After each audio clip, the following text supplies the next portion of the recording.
One of the most important things you can develop, if you're a musician, whether you're a bass player or a drummer or a guitar player or a utility guy, one of the most important things you can do is to develop your singing voice. Now, I know there are a lot of guys out there that maybe, don't have a voice or haven't found their voice. And, I would encourage you, if you're a young guy, start now. If you're watching this video and saying, who's this old guy and why does he have a bad wig on? And you're not really aware of what's going on with this channel. I'm telling you, one of the most important things that I could ever tell any musician: develop your voice. Learn songs that you can sing. Make sure they're popular songs. Classics. Start with the classics. Learn all the classic songs. They're classics for a reason. When I was in Nashville playing in corporate bands and wedding bands, which would always be the type of work that I fell back on, we played the same, classic songs for decades. We played My Girl. The first time I got to Nashville when I was 27 years old, we were playing My Girl and Brick House and Play That Funky Music and Superstition and Signed, Sealed, Delivered and September and all of these, all these classic R&B old school tunes. And I was still playing them when I left at the age of 57. And always through that, always be able to sing lead vocals. Not all of us are gifted with the greatest voice. I wasn't gifted with, an incredible voice, but I was able to sound good when I needed to. If I was singing the right song and it was in my range, and, I learned how to deliver a vocal.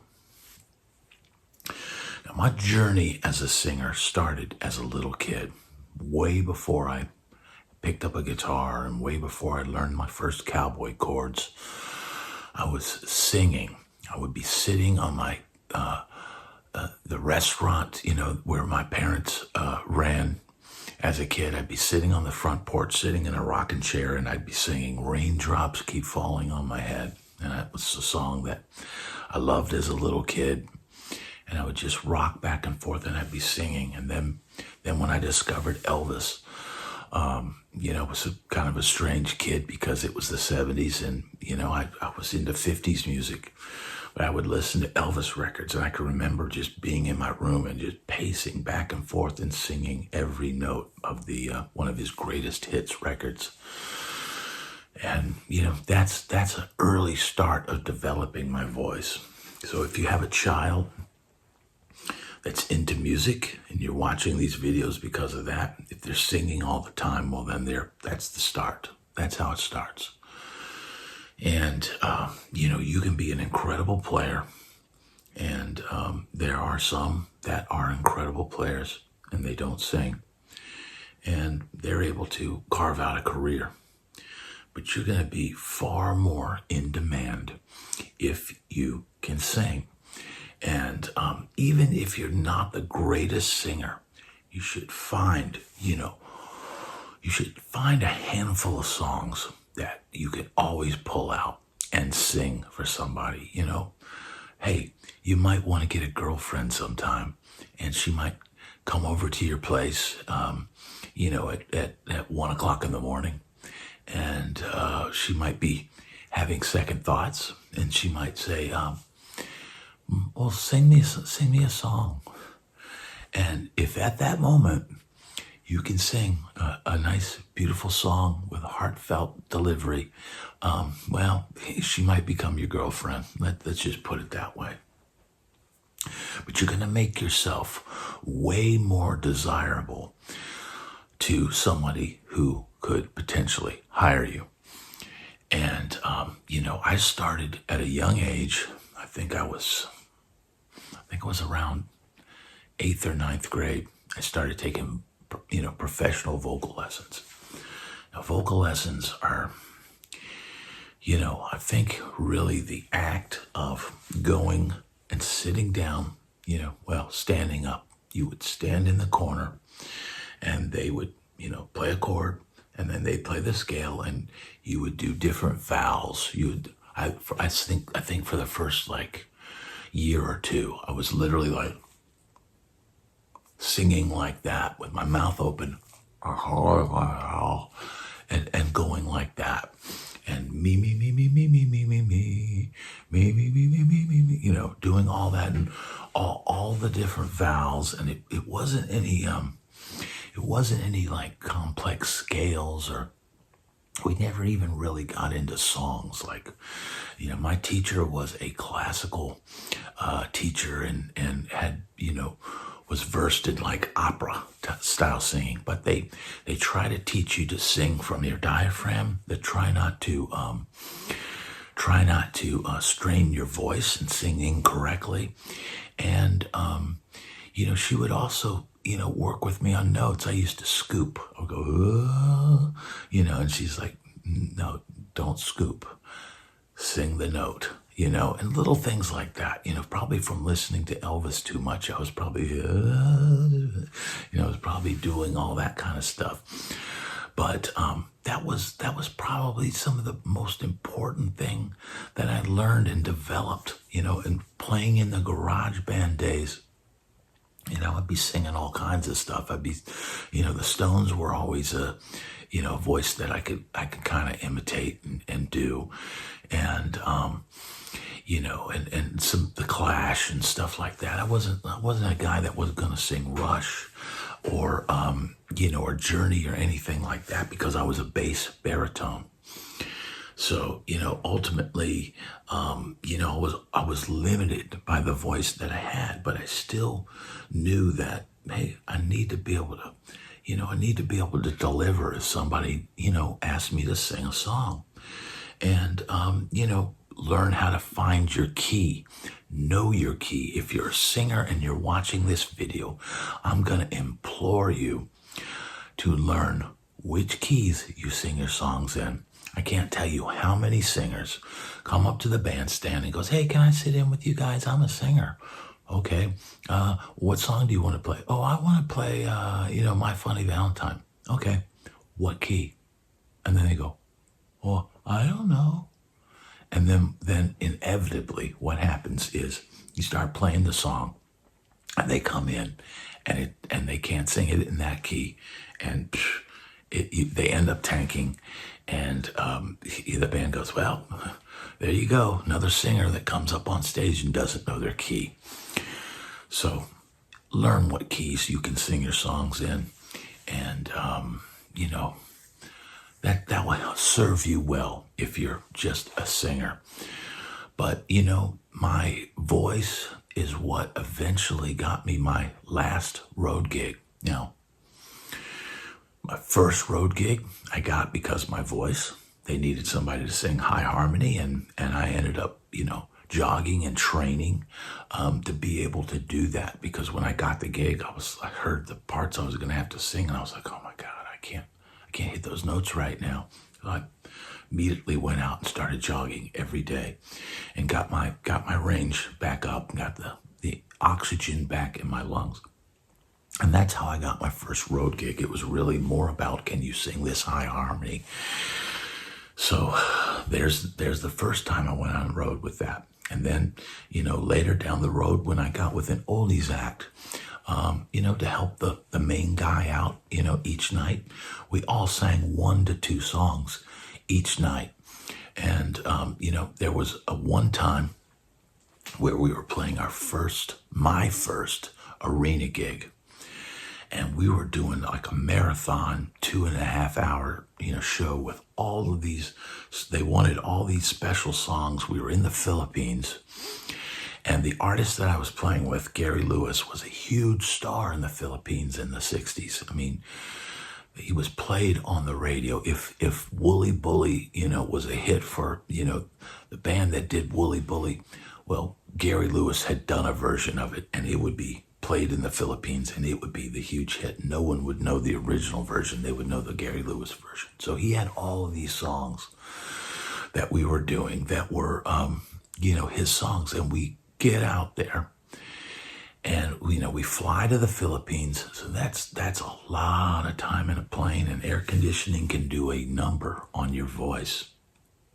We get out there in front of this arena, and it's a different crowd than an American crowd. American crowd would kind of be hooting and hollering with you and maybe not, listening as intently to the vocals. But the Philippines, man, it seems like everybody can sing there. There's something about it there, man. It's just music it's like, man, go to the Philippines and turn on the TV, and you will hear people singing all day. And really good voices. So yeah, it's understandable that Journey got Arnel Pineda because, they're just like songbirds over there. It's amazing. But we're up there in an arena crowd at the Araneta Coliseum, which is the site of the Thrilla in Manila, the big famous fight between Muhammad Ali and Joe Frazier. And man, it was amazing. It was my first, I think, arena gig that I can remember. And it was packed. It was absolutely packed.